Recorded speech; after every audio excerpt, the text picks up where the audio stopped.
Narito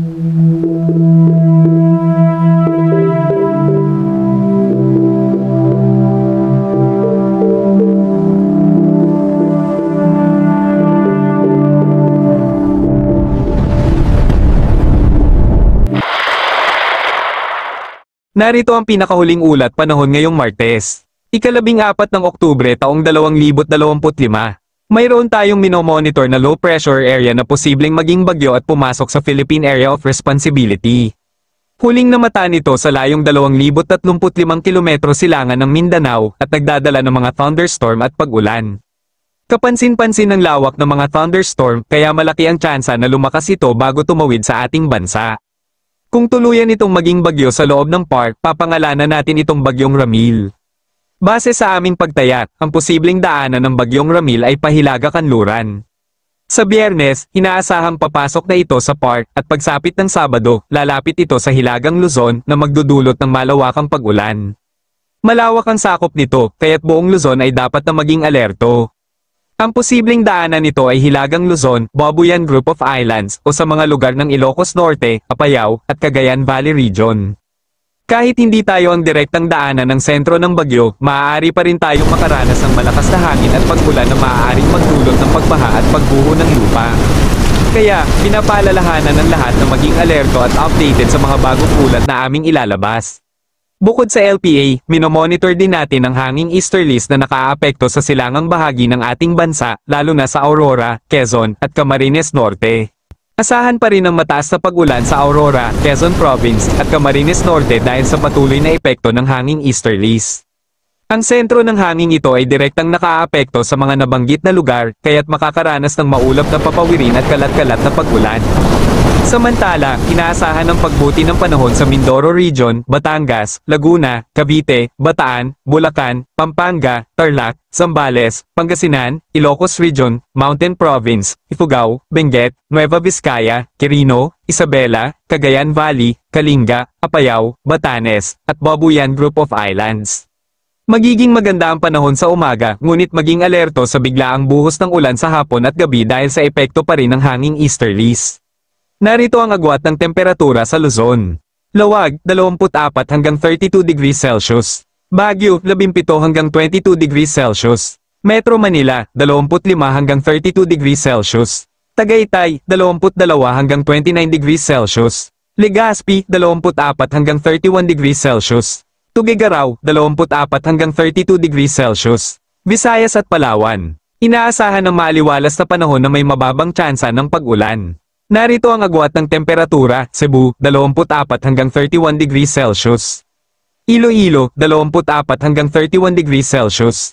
Tacloban, 25 hanggang 31 degrees Celsius.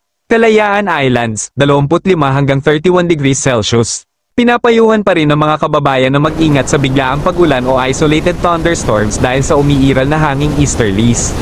Mindanao. Patuloy na makakaranas ng maaliwalas na panahon na may mababang tsansa ng pag-ulan, kaya asahan ang maalinsangang panahon. Ugaliing uminom ng maraming tubig upang maiwasan ang dehydration. Narito ang agwat ng temperatura, Zamboanga, 24 hanggang 32 degrees Celsius.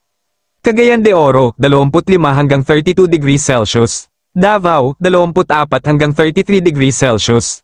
Walang nakataas na gale warning sa kahit anong baybayin ng bansa. Gayunpaman, pinapayuhan pa rin ang lahat na mag-ingat para sa kaligtasan.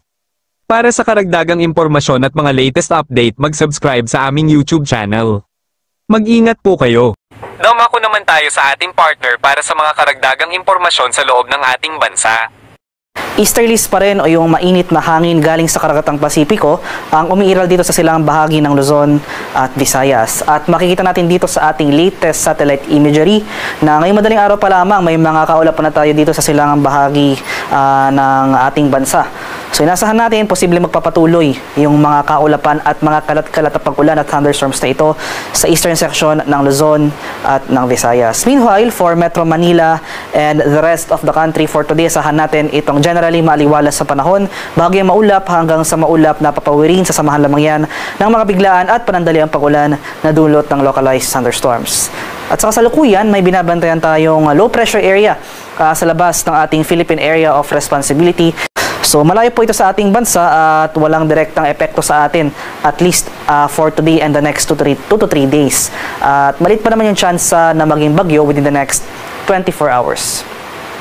At para naman sa magiging lagay ng ating panahon ngayong araw dito sa Luzon, so dahil nga sa epekto ng easterly, sasahan natin itong maulap na kalangitan at mga kalat-kalat na pag-ulan, pagkulog at pagkidlat dito sa area ng Bicol Region, Quezon, sa area ng Aurora at sa Isabela. Kaya sa mga lugar na ito, maging handa po tayo at alerto sa mga banta ng flooding at landslides, lalong-lalo na kung tuloy-tuloy ang pag-ulan na ating mararanasan. Sa Metro Manila and the rest of Luzon, so magpapatuloy naman itong generally fair weather ngayong araw, maliban na lamang sa mga isolated rain showers or localized thunderstorms na kung saan kadalasan nangyayari sa bandang hapon o sa gabi. Sa areas naman ng Palawan, Visayas at sa Mindanao, itong area rin ng Eastern Visayas dahil sa epekto ng easterlies, makakaranas tayo ng mga sustained na kaulapan at mga pag-ulan. Meanwhile, for the rest of Visayas, itong central and western sections ng Visayas, maski dito sa Palawan at buong Mindanao ay generally maaliwalas sa panahon rin ang ating inaasahan. Magdala pa rin tayo ng pananggalang sa ulan dahil posible pa rin yung mga afternoon to evening na mga rain showers or thunderstorms. Sa kalagayan naman nating karagatan, walang gale warning na nakataas at banayad hanggang sa katamtamang pag-alon ang mararanasan sa malaking bahagi ng ating bansa. Gayunpaman, iba yung pag-ingat pa rin sa ating mga kababayan na maglalayag sapagkat kung meron tayong offshore na mga thunderstorm activity, asahan natin yung mga pagbugso ng hangin, kaakibat nito ang bahagyang pagtaas ng ating mga alon.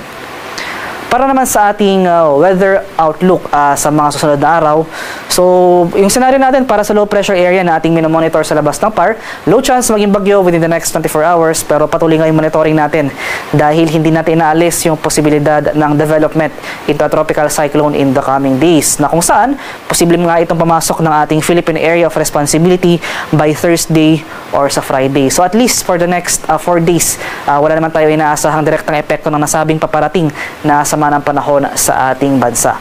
So from Tuesday to Friday, yung mas magiging concern po natin itong pag-iral ng easterlies na makakaapekto pa rin sa malaking bahagi ng Luzon at Visayas at asahan natin na magpapatuloy rin yung mga kaulapan, yung mga associated na kaulapan sa easterlies as well as yung mga pag-ulan dito sa bahagi ng Aurora at sa Quezon. So possible in the coming days, mababawasan yung mga sustained na mga pag-ulan dito sa area ng Eastern Visayas, Isabela at Bicol Region. Pero itong Aurora at Quezon, in the coming days, mataas yung confidence or mataas yung posibilidad na magkaroon tayo ng mga pag-ulan over these areas. Sa mga lugar ko pong di nabanggit, no, so nalalabing bahagi ng ating bansa, including Metro Manila, throughout the rest of the forecast period ay generally fair weather ang ating mararanasan. Pero dahil nga sa epekto ng easterlies, posible pa rin yung mga tsansa ng afternoon to evening ng mga rain showers or thunderstorms. Kaya palagi pa rin po tayo magdala ng payong. So especially nga dito sa silangang bahagi ng ating bansa, since ito yung mga lugar na exposed sa hangin na dulot ng or sa hanging easterlies, ay mas mataas yung thunderstorm occurrences over these areas. Haring araw sa Kamanilaan ay sisikat mamayang 5:47 ng umaga, lulubog naman mamaya sa 5:37 ng hapon.